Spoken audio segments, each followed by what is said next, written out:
काळे पांढरे मिळविता पारवे होते तत्वता, काळे पिवळे मिळविता हिरवे होय.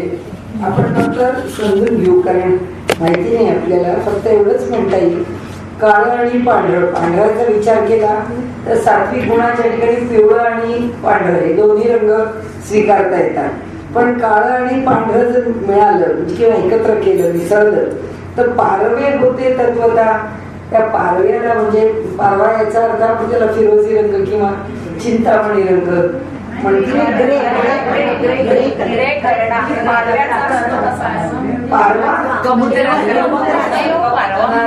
पारवा म्हणजे कोण?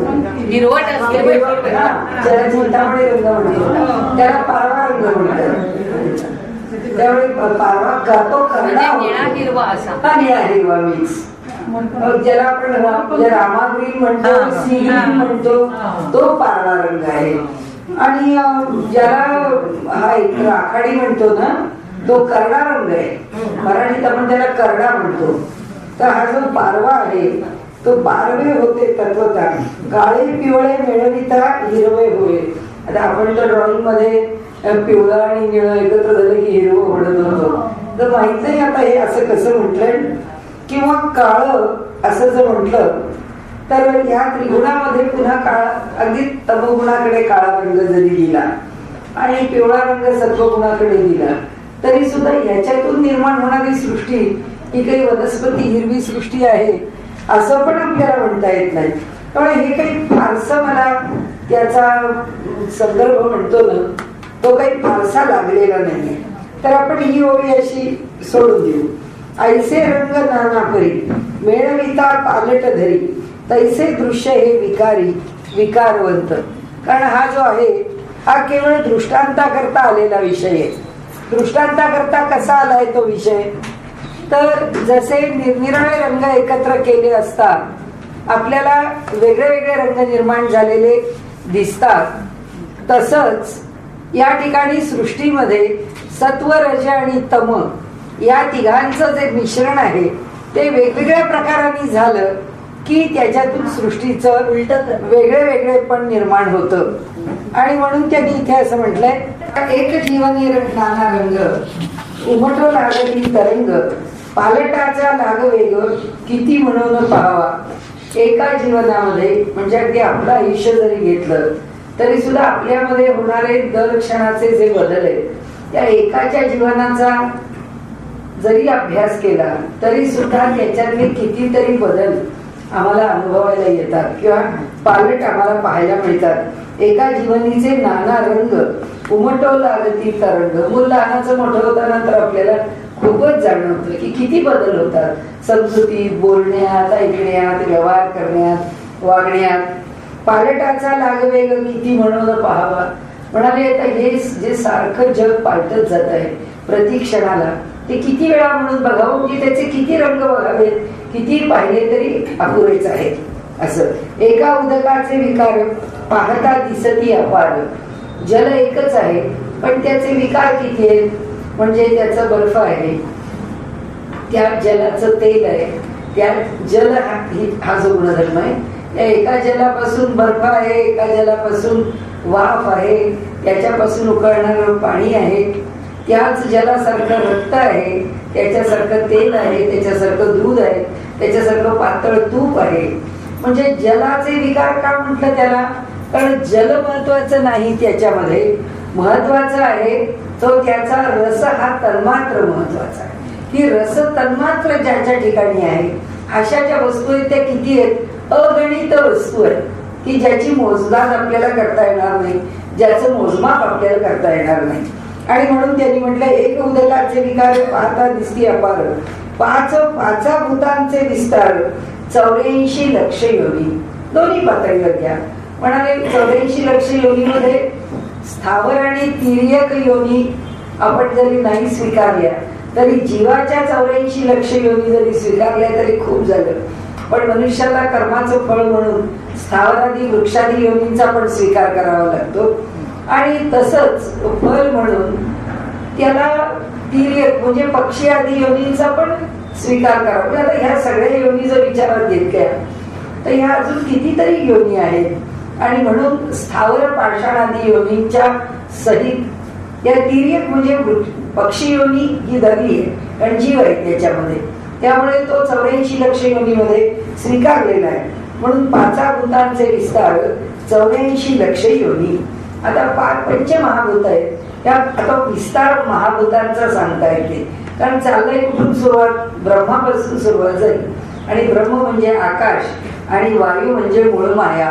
इथून ते तत्वज्ञान आता सोडवत आपल्याला या पंचमहाभूतांपर्यंत घेऊन आले. 5 भूतांचे विस्तार 84 लक्ष योनी. नाना देहाचे बीज उदक, उदकापासून सकळ लोक, किडा मुंगी स्वापदाधिक उदकेची होय. म्हणाले सगळे जे जीव मात्र आहेत ते सगळेच उदकापासून जन्माला आले. किंबहुना आपल्या देहामध्ये जल किती, तर असं म्हटलं जातं आपल्या देहामध्ये 65% जल आहे. आणि त्यामुळे डिहायड्रेशन हे गांभीर्याचं प्रकरण आहे की शरीर हे सुकत जाता कामाच नाही, सुकता कामाच नाही. जेव्हा केव्हा शुष्क होतं त्यावेळी त्याला बरोबर हायड्रेट झालं पाहिजे, म्हणजे पाणी मिळालं पाहिजे. जलांश शरीरातला कमी होऊन चालत नाही, तो कमी झाला तर त्रास खूप आहे असं म्हटलं जातं. तर देहाचा मुख्य घटक आहे तो म्हणजे जल आहे. आता शुक्लित श्रोणित म्हणजे नीर, त्या नीराचे हे शरीर नखे दात असती मात्र उदकाच्या होती. ते म्हणाले जीव तर जन्माला जलातून येतोच येतो, पण आपल्याला नख घन आहेत असं वाटतं. हाड हा शरीरातला सगळ्यात कठीण भाग आहे आणि हाडांमधलं जे परिवर्तन आहे ते 7 वर्षांनंतर हाड पूर्ण नूतन होतं. म्हणजे रक्त जे आहे ते रक्त 3 महिन्यामध्ये शुद्ध होत असतं. ते आपण आपल्या त्या मंत्रशास्त्राच्या याच्यामध्ये ती थिअरी मांडली आहे की रक्तातल्या ज्या सेल्स आहेत, पेशी आहेत, त्या पेशींच्या रोज प्रतिक्षणाला आपल्या देहामध्ये एका सेकंदाला 18 लक्ष पेशी मरत असतात आणि 18 लक्ष पेशी अर्थातच नव्याने जन्माला येतात. हे जे पेशींचं मरण आणि नव्याने जन्माला येणं यालाच आपल्याकडे शरीराचा चयापचय किंवा मेडिकल टर्म मध्ये बॉडी मेटाबॉलिझम असं म्हणतात की हा बॉडी मेटाबॉलिझम आहे की याच्यामध्ये अगदी आणखीन सोप्या शब्दात व्यवहाराच्या बोलायचं तर शरीराची प्रतिक्षणाला झीज होते आणि भर पडते. म्हणजे शरीरामध्ये झीज आणि भर हे सारखं चालू असतं. लहान वयामध्ये काय होतं, लहान वयात झीज कमी होते आणि भर अधिक पडत जाते. तरुण वयामध्ये झीज आणि भर यांच्यामध्ये भरीचं प्रमाण पुष्कळसं समान राहतं आणि तो चांगला असतो तब्येतीने, त्याच्यामध्ये झीज तशी पोचत नाही, भर पडली नाही तरी जे आहे तसं म्हणजे स्टेटस को जशी आहे तशी स्थिती राहते, ती मेंटेन होते. पण पुढे जसं 40-50 या वयाकडे आपण झुकायला लागतो तसं लक्षात यायला लागतं की माणसाची झीज अधिक होते आणि भर पडत नाही. आणि ती होत जाणारी जी झीज आहे ती आज आपल्याला जाणवतं जास्तीत जास्त लोकांना. ते म्हणजे आता जे सोडियम पोटॅशियम हा जो बॅलन्स आहे हा सुद्धा, हे संतुलन सुद्धा अनेकांचं बिघडतं वय पुढे जायला लागलं. अलीकडे एक नव्याने बघायला मिळतं ते म्हणजे अनेकांचं शरीर चांगलं आहे, कार्यक्षमता आहे, तरी सुद्धा अनेकांच्या रक्तातलं हिमोग्लोबिन आपोआप कमी होतं. वय उगाच म्हणजे हे पूर्वीच्या काळी लोकांना होत होतं की नाही माहित नाही, पण आज आम्हाला अवेअरनेस आहे, आज आम्ही जागरूक आहोत. तर आज जाणवतो, म्हणजे मला आता तर इतकं जाणवलं की म्हणजे पुण्यात मी 5-6 जणींचं बघितलं की ज्यांचं 6वर 8वर आलं, इतकं खाली आलेलं हिमोग्लोबिन बघितलं. पण आता मी रोज देऊला जाते ना, तर आमच्या त्या शिबिरामध्ये असलेल्या 150 लोकांपैकी जवळजवळ 8-9 लोकांना थकावट आणि धाप अशा 2 गोष्टींचा त्रास झाला आणि तो त्रास फक्त हिमोग्लोबिन कमी होण्यातून झाला. म्हटलं काही फार वय नाही, सगळे आमच्याच वयातले लोक आहेत, पण हे आता नव्याने अधिक प्रमाणात लक्षात येत आहे. म्हणजे पूर्वी 60, आता आम्हाला 60-62 म्हणजे काहीच वाटत नाही. पूर्वी 60-62 मध्ये झाला पार म्हातारा झाला, त्यामुळे त्या वयामध्ये अगदी त्याला काही झालं तरी ठीक आहे, आता काय वय झालं आता वय झालंच नाही 62व्या वर्षी असं कोणी म्हणतच नाही. पण हे इतक्या सगळ्या ज्या समस्या आहेत या समस्या आपल्या पुढे मांडण्याचं कारण काय आहे की यामध्ये जे हाडं आहेत ती इतकी कणखर आहेत आणि असं असून सुद्धा तो जो आपण टेबल म्हटलं त्यांनी पुष्कळ विस्ताराने दिले. आपण थोडक्यात लक्षात ठेवले की हा जो शरीराचा चयापचय आहे त्या चयापचयामध्ये सर्वात शेवटी हाडं ठिसूळ होतात किंवा हाडांच्या मधली बळकटी किंवा त्याचं आरोग्य किंवा हाडांच्या मध्ये होणारा जी येणारी जी नूतनता आहे ती 7 वर्षांनी येते.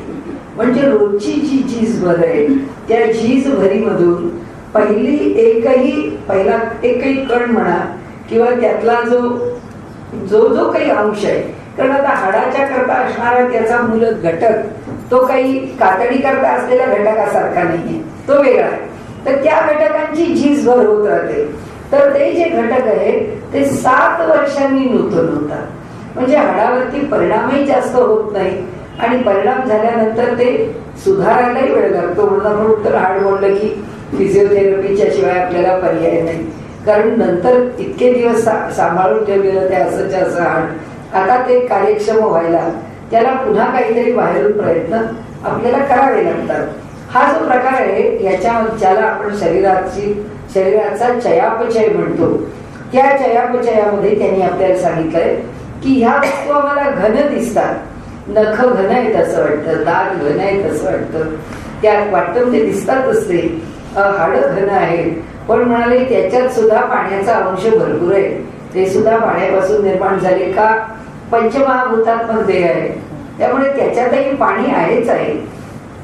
मुळ्यांचे बारीक पागोरे, आता एक आपल्याला दृष्टांतासारखं उदाहरण दिलंय की म्हणजे मुळ्यांचे जे बारीक बारीक तंतू निर्माण होतात ते जे तेणे पंथे उदक भरे, त्या आपल्याला माहिती ज्याला आपण काय म्हणतो केसाकर्षण, म्हणजे विज्ञानामध्ये त्या सिद्धांताला आपण केसाकर्षण असं म्हटलंय की ते बारीक बारीक बारीक मुळं लांब जातात आणि ती इतक्या दूरवर जातात की जिथे कुठे पाणी आहे तिथून ते पाणी खेचून आणतात आणि मग मोठ्या मोठ्या मोठ्या करत मूळ मुळांपर्यंत आणून पोहोचवतात.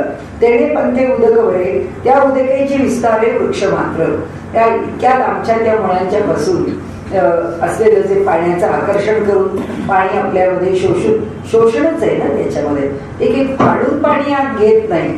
जे वरचं पाणी आहे त्याच्यावरच्या त्या पातळ पडद्यामधून ते पाणी आत घेतलं जातं, शोषलं जातं आणि मग ते पाणी वाहिलं जातं, ते वाहून जवळ येतात.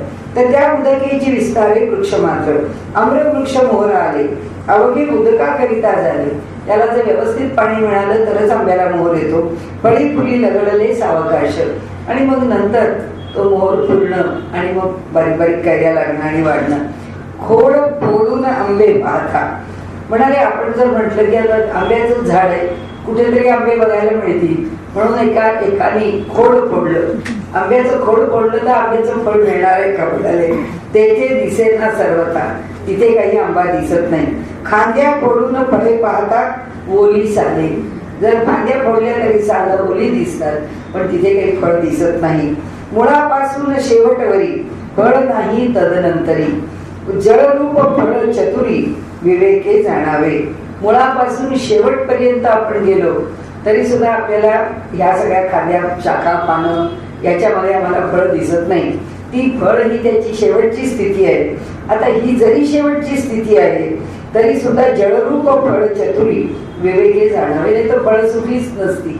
म्हणजे फळ सुद्धा जलरूप आहे, फळामध्ये सुद्धा जलाचा अंश अधिकाधिक आहे, हे विवेकाने आम्ही जाणून घ्यावं. म्हणजे त्यांना सांगायचं असं आहे, हे आपल्या शंकराचार्यांचं जे स्तोत्र आहे ना, कनकधारा स्तोत्र, ते त्या बाईच्या घरामध्ये कुठेतरी एका कोपऱ्यामध्ये आवळा पडलेला होता. आपल्याला माहितीये जसा हापूसचा आंबा हा कधीच सडत नाही, ते सडता कामाच नाही. आमच्याकडून काही चूक झाली आपटला वगैरे तर सडेल, पण आंबा बरोबर तयार झाला तर तो सुकत सुकत सुकत सुकत जाईल, तो आक्रसत जाईल, त्याच्यातला जलांश कमी होईल पण आंबा खराब नाही होणार. तसं पण आवळ्याचं पण आहे, आवळा कधी सडणार नाही, व्हिटॅमिन सीच आहे ना. तर त्या बाईच्या घरात तो एक सुकलेला केव्हा किती वर्षापूर्वीचा पडलेला आवळा होता. तो आवळा ती त्या भिक्षेकरांना म्हणजे दारात आले म्हणून देते आणि मग ते कनकधारा स्तोत्र म्हटलं गेलेलं आहे. तर सांगण्याचा हेतू असा की फळं सुद्धा शुष्क होतात, आपण म्हणतो फळं सुकतात, किंवा स्वयंपाकातल्या साध्या टिप्स मध्ये भाज्या निवडून ठेवल्या ज्या तोडण्याच्या मोडण्याच्या भाज्या आहेत त्या पूर्वीच्या बायका स्वयंपाकाला लागायच्या आधी पाण्यात घालून ठेवायच्या. आणि ज्या प्रांतामध्ये उष्णता अधिक आहे तिथे तर भाज्या पाण्यात घालूनच ठेवतात, कारण पाण्यातला जलांश त्या प्रांतामध्ये फार लवकर लवकर निघून जातो आणि भाज्या शुष्क होतात. आणि म्हणून त्यांनी असं म्हटलंय की हा जो जलाचा अंश आहे याचा अनुभव घ्या, फळात घ्या, वस्तूंमध्ये घ्या. तर फळी फुली लगडले सावकाश, खोड फोडून आंबे पाता. इथून आता आपण इथे आले, मुळ्यापासून शेवटवरी फळ नाही तदनंतरी. आता ते की जळ शेंड्या चढे तेव्हा वृक्ष मात्र लगडे. पण वृक्षाचं पाणी जर जमिनीपासून म्हणजे मुळापासून जर अर्ध्याच अंतरापर्यंत पोहोचलं तर तो वृक्ष टिकायचा नाही, तो सुकत येईल. पण शेंड्यापर्यंत जर त्याचं पाणी पोहोचलं तर मात्र त्याला फुलं आणि फळं नक्की लागल्याशिवाय राहणार नाही. एकाचे एकची घडे येणे प्रकारे तेव्हा वृक्ष मात्र लगडे, एकाचे एकची घडे येणे प्रकारे. म्हणजे एकापासून एक हे असं निर्माण होतं, म्हणजे ते केसाकर्षण करतं म्हणून ती बारीक बारीक मुळं ती पाणी जवळ आणतात म्हणून मध्यम मुळं, ती अगदी मोठ्या मुळाशी आणून सोडतात म्हणून मोठी मुळं, त्याच्या पुढे पाणी जातं म्हणून ते खोड, म्हणून ते खालचं खोड जे आहे ते वरपर्यंत पाणी पोचलं पाहिजे म्हणून ते कमीत कमी पाण्यामध्ये आपल्याला स्वतःला भागवतं. कारण त्याची वरची साल सुकत आलेली असते, आतली साल उली असते, वरची साल सुकते. पण थेट शेंड्याच्या बाजूला असणाऱ्या ज्या शाखा पल्लव आहेत त्याच्या टोकाटोकाला कुठे सुकलेलं नाही, तिथे थेट पाणी असतं. ते म्हणाले असं एकापासून एक एकापासून एक. पण त्या जलाचा विस्तार एका वृक्षामध्ये आपण पाहतो तसं पत्रे पुष्पे फळे भेद किती करावा अनुवाद ते सांगतात. आता कशा करता हे चाललंय, पंचमहाभूतापासून किती विविधतेने जगामध्ये नामरूपात्मक वस्तू निर्माण होतात. किती, एक झाड घेतलं तर त्या एका आंब्याच्या झाडाच्या जाती काय कमी आहेत, एक पेरू घेतला पेरूच्या झाडाच्या जाती काय कमी आहेत, एक कुत्रा घेतला त्याच्या जाती काय कमी आहेत, एक गाय घेतली त्याच्या जाती काय कमी आहेत. ते म्हणाले त्या पुढच्या जाती राहू द्या, एकच झाड घ्या. त्या एकाच झाडामध्ये ते एक झाड उभं राहायला किती लोकांना काम करायला, किती लोक म्हणजे त्याचे भेदोपभेद, शाखोपशाखा आणि ती पल्लव, त्याच्या ठिकाणी सुद्धा किती वेगवेगळी नामरूप आहेत. एक झाड आहे म्हटलं की भागत नाही म्हणाले, त्या एका झाडाकरता सुद्धा एवढे प्रकार आहेत आणि ते सगळे असल्याशिवाय ते झाड कामी येत नाही. म्हणून सूक्ष्म दृष्टीने विशद होत आहे. म्हणाले की तुम्हाला या वृक्षाच्या दृष्टांताच्या रूपाने हा विषय तुम्ही बारकाईने विचार करावा म्हणून सांगतो की एक मनुष्य देह म्हणून विचार करता येत नाही. म्हणून आपण ध्यानाचा अभ्यास, म्हणून आपण प्राणायामाचा अभ्यास, म्हणून आपण नामस्मरणाचा अभ्यास, म्हणून आपण योगासनाचा अभ्यास. एका देहाला नुसत्या प्राणायामाने भागत नाही, त्याला योगासनं करावी लागतात. नुसता योगासनं करणारा भागत नाही, वय 60च्या आसपास गेलं की त्याला चालल्याशिवाय चालत, की त्याला चालावंच लागतं, हिंडलंच पाहिजे. चाललं नाही तर पुन्हा प्रकृती सांभाळणं अवघड, ब्लड कोलेस्ट्रॉल वाढलं, काहीतरी प्रॉब्लेम्स आले, सुरू झालं. म्हणाले म्हणजे असं आहे की कोणत्याही प्रकारे एक विषय जरी घेतला तरी तो विषय सुद्धा एका अंगाने पुरा होत नाही. म्हणजे मला असं नेहमी वाटायचं की नाही, माणसाला तो काही व्यायाम करतो आहे, तो काही उपासना करतो आहे, तो आपल्या परीने चांगल्या एका विषयामध्ये काम करतो आहे तर त्याला हेच डायबिटीज, ब्लड प्रेशर वगैरे. पण मी बघितलं की योगाचा अभ्यास करणारे, योग शिकवणारे त्याही लोकांना डायबिटीज, ब्लड प्रेशर आहे. म्हणजे माझी एक धारणा होती की नक्की असणार नाही, म्हणजे त्याचा संबंध पुन्हा आणखीन दुसऱ्या कशाशी, ते दुसरं काय असेल तर स्ट्रेस आणि स्ट्रेन असेल. मग त्या स्ट्रेस स्ट्रेन वरती म्हणजे आता समजा माझं व्यक्तिमत्व आहे तर माझ्या व्यक्तिमत्वात सगळ्यात जास्त ताण कशावर, शरीरावर का, हातावर का, पायावर का, मनावर का, हृदयावर काय. तर प्रत्येकाला पुन्हा त्या त्या शरीराचा अभ्यास केला पाहिजे आणि त्या त्या शरीराप्रमाणे त्याला तंदुरुस्त राखण्याकरता त्या त्या विषयांचा अंतर्भाव करायला पाहिजे की कशाकरता कशाचा अंतर्भाव आहे. कारण मला परवाच कळलं की आम्ही एकरांकडे जातो तर त्यांच्या कन्या ज्या उत्तम शिकवणारे आहेत त्यांची ब्लड शुगर एकदम 400, पण माहीतच नाही, त्यांना वाटतच नाही तरी आपल्याला ब्लड शुगरचा प्रॉब्लेम येईल. आणि त्या बेशुद्धच पडल्या आणि मगच कळलं की यांची ब्लड शुगर वाढली. आता याचं कारण काय, त्यांना लहानपणीच नेफ्रायटिस झालेला होता, म्हणजे लहानपणीपासून किडनी प्रॉब्लेम आहे. तो ते लोक सारखा म्हणजे त्याचा अवेअरनेस होता की ते प्रत्येक वेळी औषधं टेस्ट कर, त्याच्यावरती कुणी दुर्लक्ष केलेली नव्हतं. तरी त्यांना इतकं उत्तम म्हणजे त्यांना जे न मिळायचं, म्हणजे तरच आपण विषय काढला म्हणून सांगते, त्या इतक्या आजारी होत्या की त्या काही डॉक्टर सांगितलं या काही वाचणार नाही, त्यांच्या किडनीज फेल होणार असं जेव्हा डॉक्टर सांगितलं तेव्हा त्यांच्या आईने सांगितलं आता ही जो मुलगी माझी मला मिळणारच नाहीये. तर त्यांनी आमच्या भगवान पतंजलींना, म्हणजे योगाच्या जे अवतार आहेत पतंजली, भगवान शेषावतार, त्यांना त्यांनी नवस म्हणा किंवा त्या बोलल्या की मग माझी मुलगीच जर राहणार नाही तर जर ही मुलगी वाचली तर मी ही फक्त तुलाच दिली असं समज. या मुलीला आयुष्यात दुसरं काही मी करायला लागणार नाही. तिने संबंध आयुष्य योगावरतीच काम करत. आश्चर्य आहे तेव्हा वाचले. आणि आता त्या 68 वर्षाच्या म्हणजे जे काही आहे, कशाला काय उपयोग आहे, कशाला काय उपाय आहे आपण नाही सांगू शकत.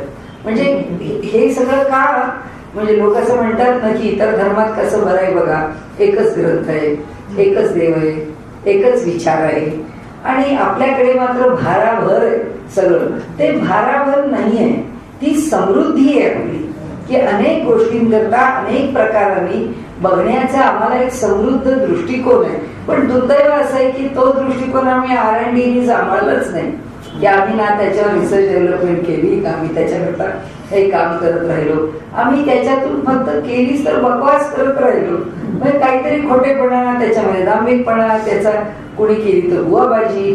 पण इथे ते सांगतात की तुम्ही बारकाईने विषय लक्षात घ्या की एक झाड चालायचं तर किती लोकांना कार्यक्षम, म्हणजे किती शाखांना किंवा किती अवयवांना कार्यक्षम राहावं लागतं.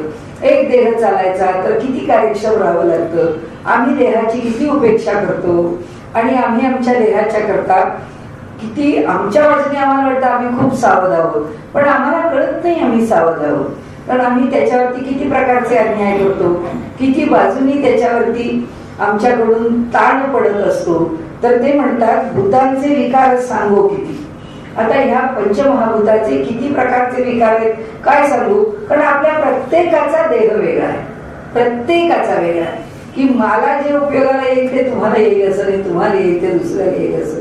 शेवटी ज्याचा त्यालाच अभ्यास केला पाहिजे. म्हणून ते म्हणतात क्षणाक्षणा पालटती. ही पाचही महाभूत क्षणाक्षणाला पालटतात. एकाचे एकची होती नाना वर्ण, एकापासून एक निर्माण झाले तरी सुद्धा ते निराळे रंग, वर्ण, जाती, काही म्हणा त्याला, कोणत्याही बाजूने घ्या तरी त्या अर्थाने घेतलं तरी ही भिन्न भिन्नता त्याच्यामध्ये निर्माण होते. त्रिगुण भूतांची लटपट पाहो जाता हे खटपट, बरोबर चाललंय ना. हा, हे खटपट बहुरूप बहु पालट किती म्हणून सांगावा.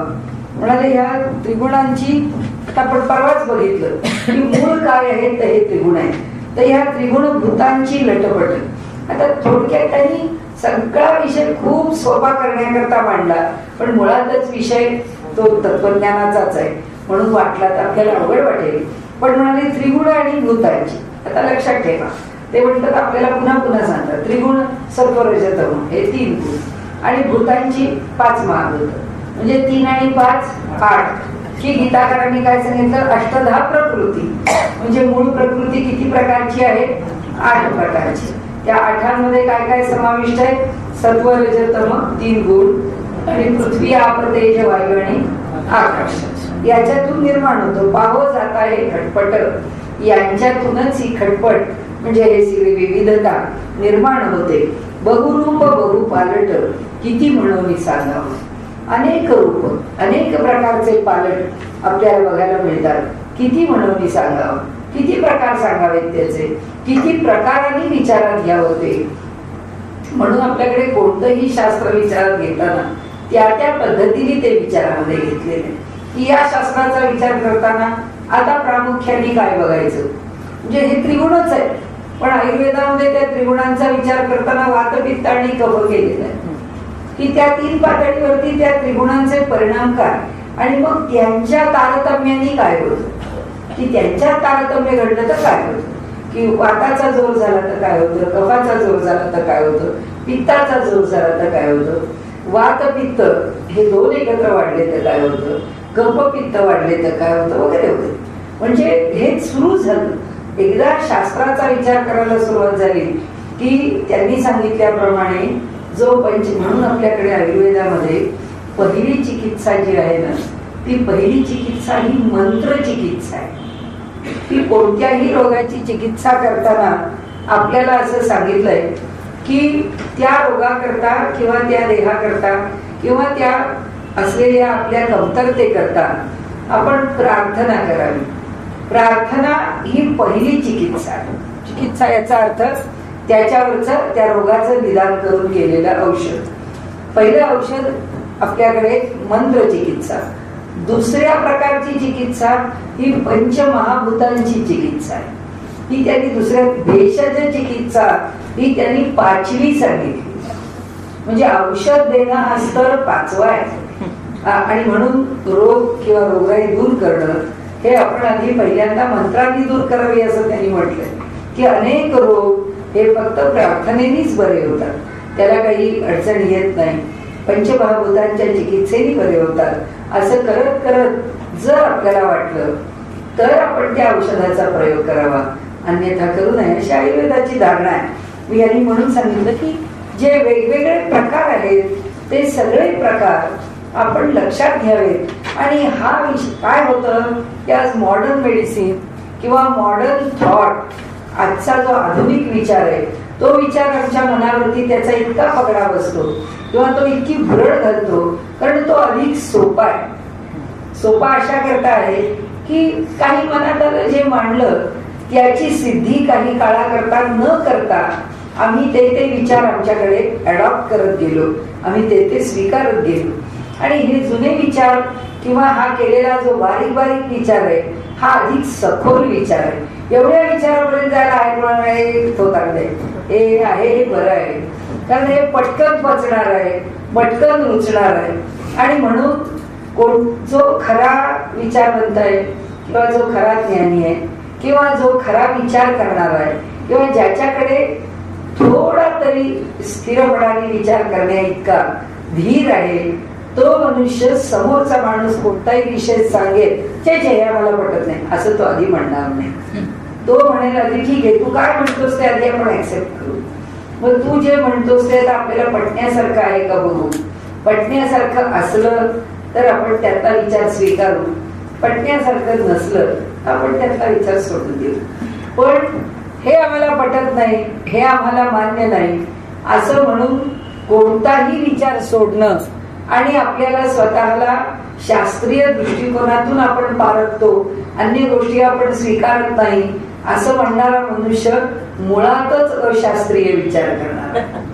कारण शास्त्र असं उभंच राहत नाही, कुणालाही झिडकारून शास्त्र उभं राहत नाही, कुणालाही नाकारून कोणतं शास्त्र सिद्ध होत नाही. प्रत्येक शास्त्र आपल्या ठिकाणी सिद्धच आहे. तर आता हे प्रकृतीचा निरास विवेके वारावा सावकाश. वारावा म्हणजे दूर कर, मग परमात्मा परेश अनन्य भावे भजावा. आणि ही प्रकृती आहे हे जाणावं. म्हणजे त्यांनी आपल्याला कोणत्या दृष्टीने शिकवायचा प्रयत्न केलाय बघा.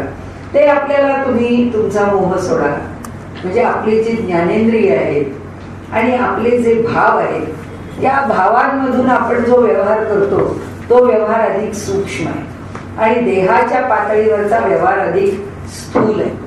समर्थांनी आपल्याला जो उपदेश केला आहे तो उपदेश करताना समर्थ आपल्याला प्रकृतीला जाणं म्हणतात. प्रकृती याचा अर्थ निसर्ग. आपण जर आपला निसर्ग, आपला देह कसा, आपल्या देहात काय बदल होतात, आपल्याला सारखा आळस येतो का, आपल्याला सारखी झोप येते का, आपण वारंवार आजारी पडतो का, आपल्याला थकल्यासारखं वाटतं का वाटतं. हा देह माझा आहे आणि तो चाललाय तसा बरा चालू दे. डॉक्टरकडे गेलं की तो काहीतरी खुसपट काढील आणि आपल्या मागे काहीतरी बयात लावील म्हणून आहे हे दुखणं झाकून ठेवणं हे त्या देहाच्या बाजूने लाभदायी आहे का. तो देह हा देह आहे या देहाला या तक्रारी आहेत, या तक्रारींची छाननी झाली पाहिजे आणि त्याला काय सांभाळायचं आहे ते सांभाळलं पाहिजे. अशा तऱ्हेने जेव्हा त्याला देहाला प्रकृती म्हणून पाहू तेव्हा तो देह आपला आहे ही जाणीव हळूहळू कमीच होत जाते. कारण तो देह त्याचा तो चाललाय, तो माझ्या मर्जीवर नाही चालला, तो त्याच्या मर्जीवर चाललाय. मग त्याला त्याच्या मार्गावर चालायला मला तंदुरुस्त ठेवला पाहिजे. आणि म्हणून ते सांगतात की विवेक कशाचा करा, ते आपल्याला म्हणतात विवेक आपल्या देहाचाच करा. देहाचा म्हणजे प्रकृतीचा करा, प्रकृतीचा म्हणजे निसर्गाचा करा, निसर्गाचा म्हणजे व्यष्टी आणि समष्टीचा करा. की आपण वैयक्तिक पातळीवर कसे आहोत आणि हे सगळं ब्रह्मांड कसं आहे, या दोघांच्या मधली जी इंटरॅक्शन आहे, त्या दोघांच्या मधला जो सुसंवाद आहे त्याचा करा. की मला ऊन सोसत नाही, मला पाणी सोसत नाही, मला गार वारा सोसत नाही, मला गरम जमत नाही, मला गार पाण्याचीच आंघोळ जमते, गरम पाण्याची. ही प्रत्येकाची प्रकृती. दुसरा गार पाण्याने आंघोळ करतो, हा गार पाणी होता तर चालणार नाही, कारण ते आमच्या प्रकृतीला झेपणार नाही. आणि म्हणून त्यांनी इथे म्हटलंय की प्रकृती जाणा. मग प्रकृती अधिक कुठून जाणार, अधिक आपल्या देहापासून जाणार. आणि मग हळूहळू त्या प्रकृतीची व्याप्ती समजा की ती आम्ही विचारात घ्यायला लागलो की आम्हाला पहिल्यांदा कळेल की ही प्रकृती आहे, हा देह माझा नाही, तो प्रकृतीचा. ते समर्थांना म्हणायचंय की देहाच्या विषयीचं जे ममत्व आहे ते ममत्व आपोआप आपल्यापासून दूर जातं. आणि ते दूर जाण्याकरता म्हणून हा जो विचार आहे तो लाभदायी आहे. समास 7वा विकल्प निरशन. श्रीराम आधी स्थूळ आहे एक, तरी मग अंतःकरण पंचक, जाणतेपणाचा विवेक स्थूला करिता. आता ते म्हणतात दुसरा प्रश्न आहे, आता आमची दुसरी अडचण आहे. आता विकल्प निरशन म्हणजे आमच्या मनामध्ये येणाऱ्या ज्या शंका आहेत किंवा तुम्ही जे काही तत्वज्ञान सांगितलंय त्याच्याबद्दल जे काही संशय उभे राहिले त्याचं तुम्ही आम्हाला निराकरण करून द्या. तर त्यामध्ये आधी स्थूळ आहे एक, म्हणजे जे स्थूल आहे ते सगळं आमच्या लक्षात येतं की जे आम्ही पाहतो आमच्या नजरेच्या टप्प्यात येतो. तरी मग अंतःकरण पंचक. आता हे जे स्थूल आम्हाला दिसत आहे तर मग हे अंतःकरण पंचक, हे जे अंतःकरण आहे ते अंतःकरण जाणतेपणाचा विवेक स्थूला करिता. आता जी जाणीव आहे, जी ज्ञान आहे ते ज्ञान कोणाकरता आहे, अंतःकरणाकरता आहे का स्थूला करता आहे. म्हणजे त्यांनी प्रश्न आमच्यापुढे दोन टाकले की हे अंतःकरण जे आहे हे अंतःकरण, त्या अंतःकरणामध्ये त्यांनी जाणीव घेतली ना म्हणून ते पंचक केलंय त्यांनी. तर नाहीतर अंतःकरण चतुष्टय आहे. तर ते म्हणतात अंतःकरण दिसत नाही आणि देह मात्र स्थूल दिसतो. हे जग सगळं स्थूलपणाने बघायला मिळतं, पण जी सूक्ष्मता आहे अंतःकरणासारखी ती काही आम्हाला बघायला मिळत नाही. मग जाणतेपणाचा विवेक स्थूला करता. आता जाणीव कशाची आहे, जाणीव स्थूलाची आहे, जाणीव काही सूक्ष्माची नाही.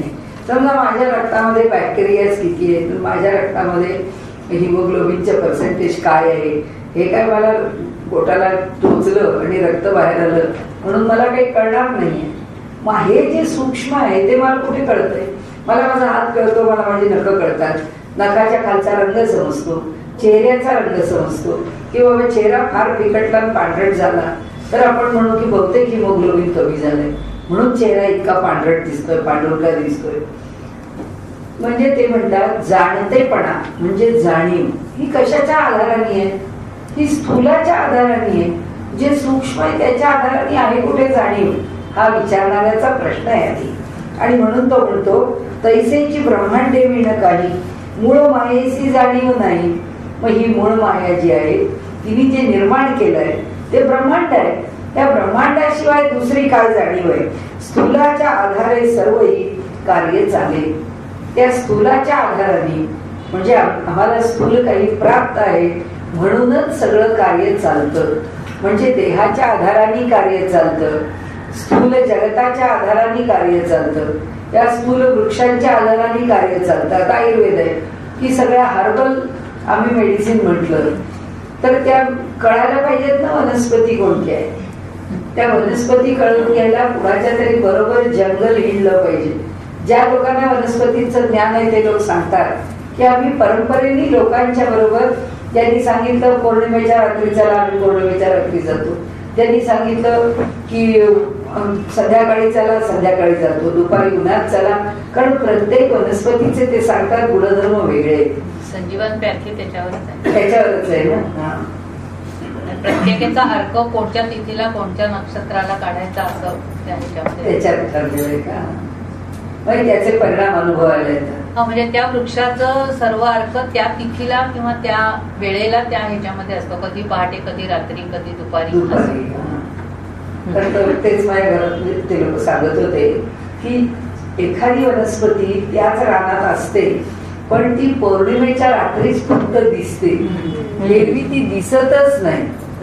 म्हणजे आणायला गेलं तरी दिसत नाही. म्हणजे पहा कसं आहे की त्या वनस्पतीचं दृश्य होणं त्या तिथीशी, आता म्हणताय तसं की निगडीत त्या ठिकाणी त्याचं प्रकर्ष आहे की त्या तिथीला, त्या वेळेला त्या वनस्पतीचा तो प्रकर्षाचा काळ. म्हणून आपल्याकडे खरं सांगायचं तरी सगळी शास्त्र एकमेकांची लिहित आहेत. ज्योतिषशास्त्रामध्ये म्हणूनच मुहूर्ताचा विषय की म्हणून ते म्हणतात की त्या विशिष्ट मुहूर्तावरती ते काम करावं, त्या विशिष्ट वेळेवरती ती वनस्पती तोडावी. नाहीतरी काय हा काल आणि मुहूर्ताचाच विषय आहे की त्या वेळेला ती वनस्पती तोडली किंवा तिचं जर अर्क काढला तर म्हणजे आलंच ना पुन्हा त्या काळाचा संबंध त्याच्याशी आला. तर ते स्थूलची नसता निर्माण, कोठे राहिलं अंतःकरण. नाही तैसेच ब्रह्मांडे विण काही, मूळ मायेची जाणीव नाही, स्थूळाच्या आधारे सर्व ही कार्य चाले.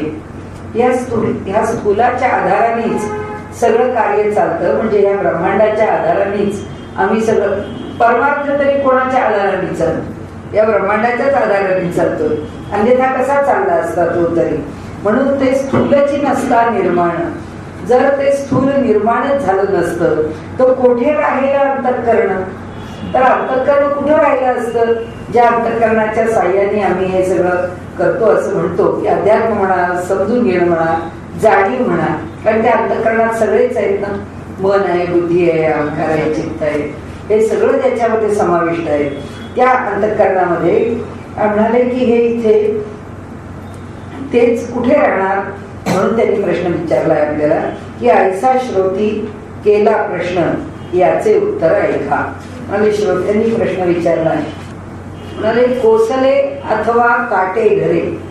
म्हणाले जे रेशमाचे किडे आहेत ते किडे कसे करतात, ते तंतूंनी आपलं घर बांधतात. नाना पृष्ठभागी चालती घरे, जीव करीती लहान थोरे, शक्तीनुसार. म्हणाले काही किडे, म्हणजे सगळ्या किड्यांच्या बाबतीत त्यांनी वर्णन केलंय की म्हणाले हे रेशमाचे किडे जे आहेत ते आपल्या भोवती आपलं घर निर्माण करतात. तर काही किडे काटे घरे, तर काही आपल्या भोवती काटेरी कुंपण निर्माण करतात. तर काही चालता चालता त्यांची घरं तयार होतात. तर काही गोगलगाईंसारखी त्या शंखांच्या मध्ये राहतात. अशी सगळी घरं होतात. पण ही घरं व्हायच्या आधी तो जीव तयार होतो. जीवाला घर पाहिजे आणि म्हणून जीव करीती लहान थोरे, शक्तीनुसार आपलं आपलं घर आपल्या शक्तीनुसार निर्माण करतात. शंख शिंपी गुला कवडे, आधी त्यांचे घर गडे किंवा आधी निर्माण किडे, हे विचारावे. आता तुम्हाला आम्ही म्हणाले प्रश्न विचारतो की आधी ही घरं तयार होतात आणि मग तो जीव निर्माण होतो का, आधी जीव निर्माण होतो आणि मग घर निर्माण होतं.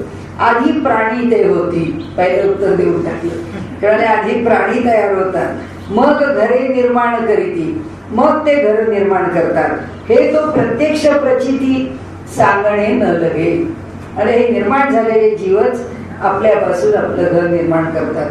म्हणजे आपण जर शंख आणले आणि जर ते चांगले साफ केलेले नसले तर घरी येऊन साफ करायचे तर आतमध्ये आपल्याला कळतं की याच्यामध्ये जीव काहीतरी आहे की ज्याच्यामुळे एवढं हे शंख सुद्धा त्या जीवानीच निर्माण केलेले, ते त्यांचं घरच आहे. आणि म्हणून ते सांगतात हे तो प्रत्यक्ष प्रचिती सांगणे न लगे, तैसे आधी सूक्ष्म जाण. तसं आधी सूक्ष्म आहे मग स्थूळ होते निर्माण. कारण माणसाकरता घर आहे ना, म्हणजे माणसापेक्षा ते अधिक स्थूल आहे. येणे दृष्टांते प्रश्न फिटला श्रोत्यांचा. हा प्रश्न संपला म्हणाले. आता इथे तव श्रोता कुसे आणिक जी आठवले काही एक जन्म मृत्यूचा विवेक मज निरोपावा. आता तो म्हणतो की जन्माला कसा येतो आणि मनुष्याचा देह कसा पडतो, कोण जन्मा घालिते आणि मागुता कोण जन्म घेते, हे प्रत्यया कैसे येते कोण्या प्रकारे. जन्माला घालणारा कोण आहे आणि मग जन्माला येणारा कोण आहे आणि ह्याची जाणीव कशी होते हे सांगा. ब्रह्मा जन्मा घालितो, विष्णू प्रतिपाळ करीतो, रुद्र अवघे संहारितो, ऐसे बोलती. झालं उत्तर. त्यांनी त्यांच्याकडनं पहिलं एक विधान करून टाकलेलं आहे. ह्याच्यात काय आपल्याला अवघड नाही, आपण काय माहिती आलेलं. तरी हे प्रवृत्तीचे बोलणे, हे व्यवहारातलं बोलणं झालं म्हणाले. प्रत्ययास आणि उणे जो अनुभव येतो त्याला हे उणीव आणणार आहे, कमतरता आणणार आहे, त्याच्यापेक्षा थोडस वेगळं दिसणार आहे. प्रत्यक्ष पाहता श्लाघ्यवाणी होणार नाही. म्हणजे प्रत्ययाला जर पाहिलं तर हे स्वीकारावं किंवा स्वीकार्य असं होणार नाही की हा हे मान्य आहे असं म्हणण्यासारखं होणार नाही. ब्रह्म्यास कोणी जन्मास घातले. मग आता प्रश्न आला की त्यांनी जन्माला त्याला कोणी जन्माला घातले.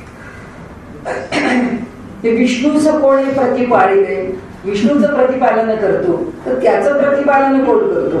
रुद्रास कोणी संहारिले महाप्रलयी, जेव्हा महाप्रलय होतो तेव्हा रुद्राचं रक्षण कोण करतो. कारण प्रलय करणारा जर शंकर आहे तर महाप्रलयात हे सगळंच नष्ट होतं, मग त्याचं रक्षण कोण करतो. म्हणून हा सृष्टीभाव अवघा मायेचा स्वभाव, म्हणून हा सृष्टीचा भाव आहे. हा सृष्टीभाव सृष्टीचं स्वरूप, अवघा मायेचा स्वभाव, मायेचा प्रकृतीचा स्वभाव आहे. कर्ता म्हणून निर्गुण देव तरी तो निर्विकार. म्हणून आता याची उत्तर आम्ही देतो म्हणाले. हा सृष्टीभाव सृष्टी आम्हाला दिसतीये, मग ही दिसतीये म्हणून तिची भावात्मकता म्हणजे तिचं असणं. भाव म्हणजे काय असणं. नासतो विद्यते भाव ना भावो विद्यते सत. अभावातून भावात्मक काही निर्माण होत नाही. अभाव याला अस्तित्व नाही, भाव याला अस्तित्व. म्हणजे सृष्टीचं अस्तित्व हे सृष्टीचं स्वरूप सांगताय. म्हणून त्याला म्हणून हा सृष्टीभाव सृष्टीच हे निर्माण करत असेल. जसे अनेक थिअरीज आहेत ना की हा निसर्ग आहे तो हे सगळं निर्माण करतो, ती थिअरी झाली. अवघा मायेचा स्वभाव दुसरी थिअरी आहे की नाही नाही सृष्टीपेक्षा माया सूक्ष्म आहे, ती माया ही निर्माण करते. म्हणून हे हा मायेचा स्वभाव म्हणजे स्वाभाविकरित्या हे मायेपासून निर्माण होतं. कर्ता म्हणून निर्गुण देव, नाही तर तो जो निर्गुण परमात्मा आहे जो आम्हाला माहित नाही दिसत नाही त्या परमात्म्याने हे निर्माण केलंय. तरी तो निर्विकारी, पण त्याला जर विकारच नाही तर तो परमात्मा कसं हे निर्माण करील. त्यामुळे तो परमात्मा निर्गुण परमात्मा नक्की निर्माण नाही करणार. ही सृष्टी दिसते आहे ती नाही करू शकत असं समर्थांनी आपलं उत्तर दिलं. ती माया नाही करू शकत, ती तिची एकटी समर्थ नाहीये. किंवा निर्गुण परमात्मा निर्विकार असल्यामुळे तो या भानगडीमध्ये पडत नाही, म्हणून तो हे करत नाही. हे त्यांनी आणखीन एक उत्तर देऊन टाकलं. म्हणून म्हणावे माया जन्मास घाली तरी हे आपणची विस्तारली. म्हणजे ती जन्माला घालते म्हटलं तर तिचाच विस्तार होतोय. म्हणजे जिचा विस्तार होतोय ती जन्माला कशी घाली. कारण जे विस्तारत आहे म्हणजे टोमॅटोचं झाड आहे आणि त्या टोमॅटोच्या झाडाला पुष्कळ टोमॅटो लागत आहेत, तर या झाडाने टोमॅटो जन्माला घातले इथपर्यंत ठीक आहे. पण टोमॅटोच्या झाडाला या झाडाने जन्माला घातला असं नाही म्हणता येणार, कारण त्याला जन्माला घालणारा कोणीतरी आहे. म्हणजे ते टोमॅटोचं झाड टोमॅटो देण्याकरता विस्तारलं आहे. आता इथे ते काय म्हणतात की ही प्रकृती जी आहे ती हे ब्रह्मांड देण्याकरता तीच विस्तारते आहे. मग तीच जर विस्तारते तर ती कशी निर्माण करते, तर ती नाही निर्माण करू शकणार. म्हणून माया जन्मास घाली तरी हे आपणची विस्तारली आणि विचारिता थाळली हेही घडेना. आणि म्हणाले की जर ही विस्तार करता करता थांबली किंवा तिच्यामध्ये बदल होणं राहिलं असंही होत नाही. ती अखंड विस्तारतेच आहे, तिच्यात अखंड बदल होतोच आहे, ती सारखी बदलतेच आहे. म्हणाली हेही घडेना. आता जन्मतो तो कोण कैसी त्याची ओळखणं आणि संचिताचे लक्षण तेही निरोपावे. आता जन्मतो तो कोण, जन्माला येतो तो कोण असतो की जो देह धारण करतो. कैसी त्याची त्याला ओळखावं कसं जो जन्माला येतो त्याला. आणि संचित ज्याला म्हणतात की पूर्वसंचितामुळे आम्हाला गरिबाच्या घरात जन्माला लागलं, पूर्वसंचितामुळे श्रीमंती लाभली, पूर्वसंचितामुळे सौंदर्य लाभलं, पूर्वसंचितामुळे विद्या लाभली, पूर्वसंचितामुळे पुष्कळ चांगलं व्यवहारातलं बळ लाभलं, व्यवसाय मिळाला, यश मिळालं, कीर्ती, अनेक गोष्टी आहेत की ज्या प्रत्येकाच्या मागे आपण म्हणतो हे पूर्वसंचित आहे, की त्या पूर्वसंचितातून त्या व्यक्तीला ते तसं तसं तितकं मिळत जातं. तर हे काय संचित प्रकरण आहे ते म्हणतात, ते आम्हाला सांगा की संचिताचे लक्षण तेही निरोपावे. पुण्याचे कैसे रूप, पुण्य म्हणजे काय आहे, आणि पापाचे कैसे स्वरूप, पाप कशाला म्हणतात, याही शब्दाचा आक्षेप कोण करता. म्हणाले हा जो शब्द आहे की या पुण्य आणि पाप याही शब्दाचा आक्षेप त्याच्यावरती आपण जसे व्यवहारात आक्षेप घेणं म्हणतो, तर याही शब्दाचा आक्षेप कोण करता म्हणजे हाही शब्द काढून घेणारा, म्हणजे पाप पुण्याचं फल सुद्धा काढून घेणारा कोण आहे, की त्याच्याही पासून दूर करणारा कोण आहे. तर हे काहीच नाही अनुमाना, म्हणती जन्म घेते वासना, परी ते पाहता दिसेना ना धरिता नये. हा मोठा चांगला पूर्वपक्ष करतात समर्थ. ते म्हणतात हे काही खरं नाही आहे. तुम्ही जे म्हणता ना हे जे पापपुण्य आहे, हा मनुष्य आपल्या कर्माने पापपुण्य मिळवतो आणि मग ते पापपुण्य जे आहे ते तो भोगतो, तो खर्चतो किंवा त्याच्या पापपुण्यापासून त्याला दूर मोक्षाच्या मार्गाने नेऊन त्याच्या जीवनाचा उद्धार करतो वगैरे वगैरे, हे सगळे जे काही संकल्पना आहेत ह्या संकल्पना म्हणाले हे काहीच नाही अनुमानाला म्हणजे तर्काला. जे आमच्या तर्काला ते जमत नाही, पण अनुमान कशावरून करतो, तर्काने करतो आपण, तर आमच्या तर्कात ते बसत नाही. म्हणती जन्म घेते वासना, म्हणाले जन्म घेणे लागे वासनेच्या संगे, असं म्हणाले आपण म्हणतो, पण जन्म घेणे लागे वासनेच्या संगे जे जन्माला येणं आहे ते जर वासनेमुळे आहे, तर ती वासना नावाची गोष्ट दिसते कुठे, आणि ती काही आम्हाला दिसत नाही. कशामुळे आम्ही जन्माला आलो, पण ते पाहता दिसेना ना धरिता नाहीये, तिला पकडताही येत नाही की ही वासना नावाची काय गोष्ट आहे, तिला आम्ही पकडून ठेवतो तेही होत नाही. वासना कामना आणि कल्पना हेतू भावना मती नाना, ऐशा अनंत वृत्ती जाणा अंतःकरण पंचकाच्या. त्यांनी अंतःकरण हा शब्द सुद्धा त्याच्यात अंतर्भूत केला आहे आणि त्याला अंतःकरण पंचक म्हटलेलं. मन बुद्धी अहंकार चित्त अंतःकरण, आणि अंतःकरण या शब्दाचा अर्थ त्यांनी जाणीव असा धरलाय की जे वेगळे ज्ञान, कारण अहंकार भोक्तृत्व आणि कर्तृत्व आहे, पण जाणीव कोणाकडे खरी म्हणजे अहंकाराची पुरे, पण समर्थांना का वाटलंय माहित नाही, पण त्यांनी अंतःकरण पंचक केलंय आणि म्हणून अंतःकरण शब्द हा जाणीवेकरता वापरलाय. आता ते म्हणतात हे जे सगळे शब्द आहेत वासना, कामना, कल्पना, हेतू म्हणजे कारण, कशा करता करतो, भावना, मती म्हणजे बुद्धी, ही प्रत्येकाची वेगळी आहे, प्रत्येकाच्या ठिकाणी हे सगळं वेगळं वेगळंच आहे. ऐशा अनंत वृत्ती जाणा, अशा अनंत वृत्ती आहेत अंतःकरण पंचकाच्या. कुठे शिरले आता योगामध्ये शिरलेले आहेत आणि त्यामुळे योगामध्ये ज्या वृत्तींचा विचार मांडताय म्हणजे त्यांच्या आवडीचा ग्रंथ योग वासिष्ठ, ते योग वासिष्ठाकडे शिरलेले आहे. असो हे अवघे जाणीव यंत्र, जाणीव म्हणजे स्मरण मात्र. हे मात्र योगात त्यांनी सुंदर सूत्र घेतले की जे आपल्याला इतरत्र त्याचा विस्तार बघायला मिळत नाही. असो हे अवघे जाणीव यंत्र. हा देह काय आहे, हा देह जाणीवेवरच चालतो. आम्हाला फक्त ज्ञानच आहे प्रत्येकाचं की आता आज आपण आलो, आज आपल्याला इकडे यायचंय, आज तिकडे अलकनंदा नाही, आज आपल्याला पल्लवी आहे, याची जाणीव आहे. आणि ती जाणीव कशाच्या जीवावर आहे, स्मरणाच्या स्मृतीच्या जीवावर आहे. पण ती जाणीव जर स्मृती हलकी आहे म्हणजे अधर आहे, तरल आहे, लाईट आहे, आणि जो अनुभव आहे तो चुकतो.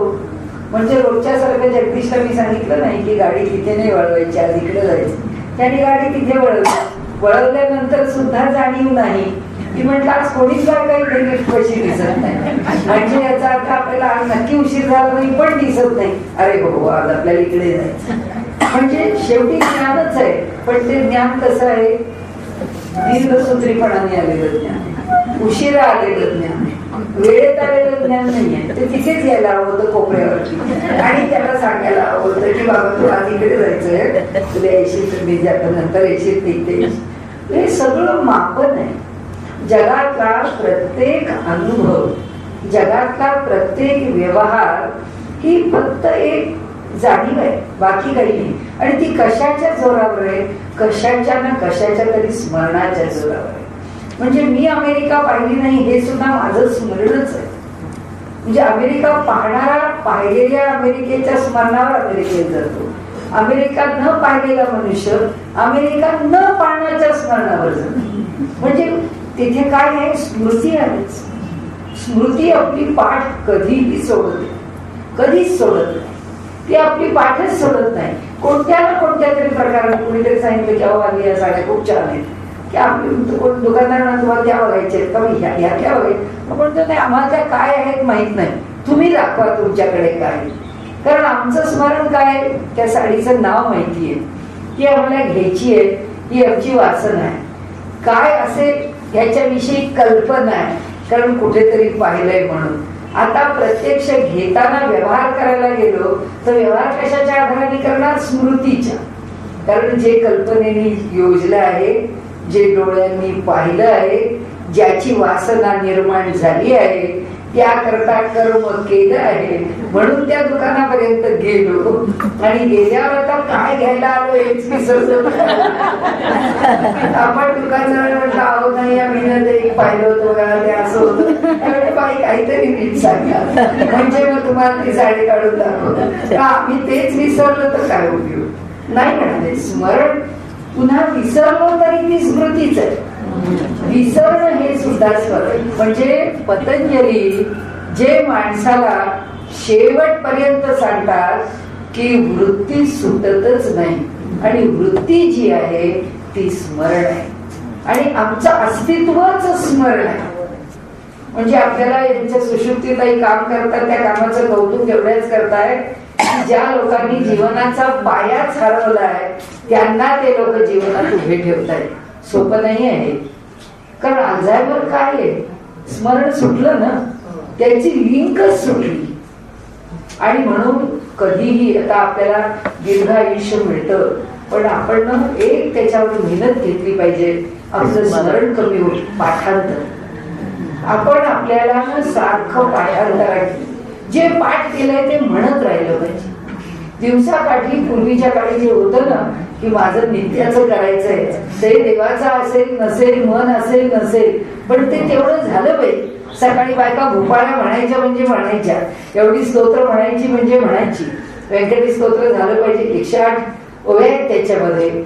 एवढ्या सगळ्या ओव्या सुसंगत शेवटपर्यंत आठवत राहणं कोणत्याही वयात त्याचं कारणच आहे की आपल्याकडे जो पाठांतरावर भर आहे ना, त्यांनी आमची स्मृती आहे तिला सारखं घासपूस केली जाते, तिला सारखं धार लावली जाते. त्यामुळे आपल्या मुलांकडून सुद्धा लहानपणीपासून आपण पाठांतर घरी करून घेतलं पाहिजे. त्यांनी बाकी काही ऐको की न ऐको आपलं, पण त्यांना म्हणाल पाहिजे तुम्ही पाठ करा, पाठ म्हणा, ते जोरात म्हणा पाठांतर. असो आता इथे त्यांनी सांगितलं की जाणीव म्हणजे स्मरण मात्र. मात्र शब्द वापरला आहे. केवळ स्मरण आहे. म्हणजे या जगात आम्हाला जर जाणीव शिल्लक राहत असेलच तर ती कशामुळे आहे? जाणीव म्हणजे ज्ञान. म्हणजे या जगाचं ज्ञान घेण्याचं सामर्थ्य आमचं जर शेवटपर्यंत शाबूत राहो असं जर आम्हाला वाटत असेल तर आमचं स्मरण आम्हाला सांभाळलं पाहिजे. आणि स्मरणामध्ये एक प्रयोग आहे की जो मी मला माझ्यातून लक्षात आलाय की कुठलीही गोष्ट घडली की त्याचं इम्प्रेशन फार लाईट ठेवतो. ठीक आहे घडलं काय फारसं निग्लेक्ट असं सोडून द्या, फार त्याच्यावर लक्ष घालू नका. ही जी सवय आहे ही सवय माणसाला हळूहळू विस्मरणाकडे नेते. म्हणजे तुम्हाला ज्या स्मृती ठेवायच्या नाहीत ना त्या बिलकुल ठेवू नका, पण ज्या ठेवायच्या आहेत ना त्याचं पक्क इम्प्रेशन आमच्या स्मरणावरती होईल. त्याचे परिणाम काय व्हायचे ते नंतर बघू. आध्यात्मिक दृष्ट्या काही आम्ही लगेच उद्धाराला निघालो नाही, नावा काही विमान यायचं नाही हे नक्की आहे. त्यामुळे व्यवहाराच्या पातळीवर साधे सरळ उभं राहायला आम्हाला जी सवय लागते ना की घाई घाई घाई घाई घाई घाई करत कामं करतो, ती कामं करत असताना कामांच्या 10 जाणीवांच्या मध्ये त्या जाणीवांचं जे बरोबर बायफर्केशन व्हायला पाहिजे, त्याचं जे बरोबर वेगळ्या वेगळ्या ठिकाणी ठेवायला पाहिजे की हा याचा स्लॉट आहे, हा याचा स्लॉट आहे, हा तो तिथे ठेवून जर ती सगळी कामं एका वेळी योजनेने करत राहिलो तर आपल्याला आपल्या स्मरणाला तिथे दिलेलं खाद्य आहे. दुसरं असं की केलेलं काम चला केलंच बस, सांगितलं आपण तो विषय सोडून दिला, त्याचं पुन्हा स्मरण ठेवलं नाही की सवय लागते त्या स्मरणाच्या कक्षेला की कोणतीच गोष्ट फारशी सिरियसली घ्यायची नाही. म्हणजे आपली स्मृती तो विषय पक्का ठेवत नाही. आपण पैसे दिले कारण तुला पैसे आपणच विचार, कारण आपण ते दिलेले असतात पण देताना त्या गोष्टीची हे ज्ञान आहे ना, ही जाणीव आहे ना, ती जाणीव आम्ही आमच्या स्मृतीत टाकली नाही, ती टाकली पाहिजे. म्हणजे समर्थ जे म्हणतात ना की तिसरे ते सावधपण सर्व विषय, प्रत्येक कृती करताना जर आम्ही सावध राहिलो तर आमचं स्मरण सावध आहे. सावध म्हणजे त्याच्या ठिकाणी जे राहिलंय त्यात काही फरक पडणार नाही. तो माणूस सांगतो आपल्याला समज, अहो बाई मला माहितीये त्यावेळी तुम्ही तेवढे पैसे त्यांना दिले होते, मी पाहिले ना, माझ्या लक्षात आहे ना, म्हणून मला काहीच आठवत नाही मी काय करत होते कोण जाणे, माझ्या मनात होतं द्यायचं, दिले का नाही दिले कोणास ठाऊक. हे सगळं जो घोळ आहे तो त्या स्मृतीला सिरियसली न घेण्याचा. आपण गंभीरपणाने कोणतीच गोष्ट घेत नाही किंवा आपण आपल्या आयुष्याकडेच गंभीरपणे पाहत नाही, कारण त्याच्याकडे जर नीटपणाने पाहिलं तर आयुष्य अधिक आनंददायी आहे. पण आपण ते तितकं आनंददायी करत नाही दुर्दैवाने. आपल्याला ते तसं न पाहण्यातच आपण काहीतरी ग्रेट करतो असं वाटतं. तर त्यांनी इथे जे सांगितलंय त्या स्मरणात इथे जन्मसूत्र आणि ते वरती जाणीव म्हणजे स्मरण मात्र, म्हणजे ज्ञान म्हणजे केवळ स्मरण आहे ते म्हणतात. ते लक्षात ठेवा, केवळ स्मरण आहे ते लक्षात ठेवावं. केवळ स्मरण आहे म्हटल्यानंतर आम्हाला सगळ्यात मोठं फोकस कशावर टाकायचं असेल तर आमच्या स्मरणावर टाकायचं, आणि ते आम्हाला टाकता आलं पाहिजे आणि ते आम्ही समजून उमजून टाकलं पाहिजे. कारण जेव्हा माझं मलाच कळालं की आपल्यालाच काही कळत नाही, आपण या खोलीत त्या खोलीत काय ते काम केलं का नाही, रिझल्ट लावलं लक्षात राहत नाही, भाजीत मीठ घातलं लक्षात राहत नाही, कुठले कपडे कुठे ठेवून दिले लक्षात राहत नाही. म्हटलं याला काही अर्थच नाही. ज्या अर्थी ह्या इतक्या गोष्टी विसरतात, म्हणजे किरकोळ विसरतात, आपण म्हणतो आपल्याकडे जस्टिफिकेशन पुष्कळ असतं. किरकोळ विसरलं की आपण सांगतो काही आपल्या डोक्यात पुष्कळ दुसरे काही विचार असतात, ते महत्वाचे असतात, त्यामुळे किरकोळ विचारांवर लक्ष राहत नाही. त्याचं जस्टिफिकेशन देऊन आपण आपलं बाजू बचावाच्या धोरणाने. पण जेव्हा तुम्ही पैशांचे व्यवहार करता, हजारोंचे करता, लाखोंचे करता, महत्वाचे करता, कागदपत्रांचे करता, बँकेचे, तेव्हा विसरता. याचा अर्थ असा की तुम्हाला जबाबदारीची जाणीव ठेवून तुम्हाला ते काम करता येत नाही. म्हणजे जी जाणीव म्हणजे जे ज्ञान आहे याचा अर्थच असा की जे काम मी आता करायला घेतलंय, मला बँकेचं काम करायचं किंवा मला हे पैसे ठेवायचे किंवा हा काहीतरी दस्तऐवज आहे तो त्याच्या मूळ रेकॉर्ड मध्ये लिहून ठेवून द्यायचा आहे, काय असेल ते, त्या कामाचं पहिल्यांदा मला गांभीर्य वाटत नाही. हा पहिला दोष. त्याचं गांभीर्य लक्षात आलंच पाहिजे. ते गांभीर्य जेव्हा लक्षात येईल तेव्हा सावधता येईल.